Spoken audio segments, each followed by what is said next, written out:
Hello साथीहरु, यहाँहरुलाई ftandpk च्यानलमा स्वागत गर्न चाहन्छु। र मैले आज हजुरहरुको बीचमा एउटा इन्टरलकको अनबक्सिङ भिडियो लिएर आएको छु। देख्न सक्नुहुन्छ इन्टरलक मैले चाहिँ नयाँ किनेको छु।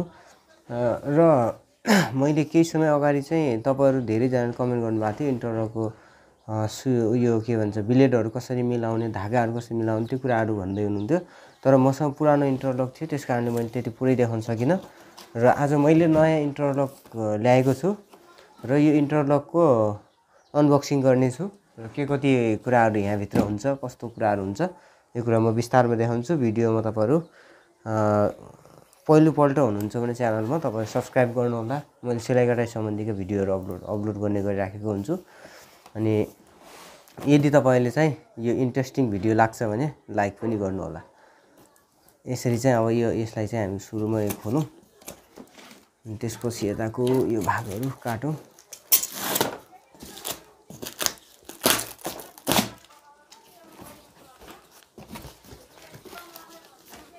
यस, अब यहाँ भित्र चाहिँ यो देख्न सक्नुहुन्छ यो चाहिँ यसको यो टुल बक्स रहेको छ।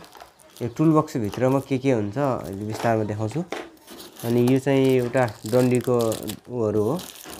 यो डन्डी यसमा हाल्ने यो डोरीहरु हुन्छ। यो डन्डीको यो चाहिँ प्लेटहरु हुन्।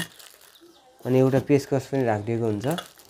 अनि त्यसपछि यो प्लेटको तल राख्ने हुन्छ, यो पनि राखिदिएको छ। यो कुरा यति धेरै सामानहरु राखिदिएको हुने रहेछ। यसलाई यसरी राखौँ यहाँनिर। त्यसपछि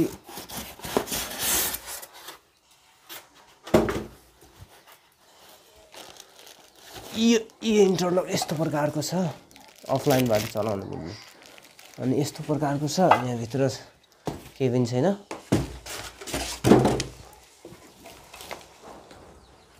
अब यसको चाहिँ यी सबै कुराहरु यहाँ राखिदिएको रहेछ।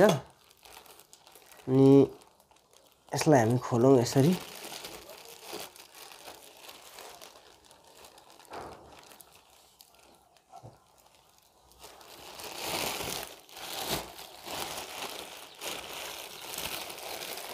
यो राम्रो क्वालिटीको छ।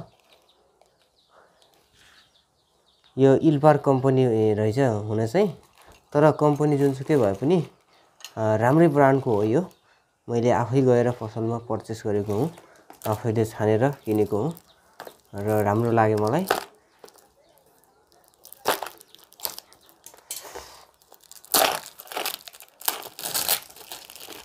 अब यसभित्र के राखिदिएको छ भन्ने कुरा, यो चाहिँ तेल हाल्ने टुकी राखिएको रहेछ। त्यसपछि अरु एक्स्ट्रा योहरु राखेको रहेछ। त्यसपछि यो चाहिँ चिम्टी राखेको रहेछ। त्यसपछि यिनीहरु यो तल यसको तल फट्टाबाट छिराएर यो यस्तो बनाउनु पर्ने अटाउने हो, यो स्ट्यान्ड भनौं यो हिसाबले। अनि त्यसपछि यो एक्स्ट्रा चीजहरु राखिदिएको रहेछ। यहाँ एउटा एक्स्ट्रा सियो पनि राखेको रहेछ। यिनी सानाहरु जस्तो यहाँ यसको कुनै पनि ठाउँहरुमा प्रयोग गर्नको लागि यो सानो पेच दिया रहेछ।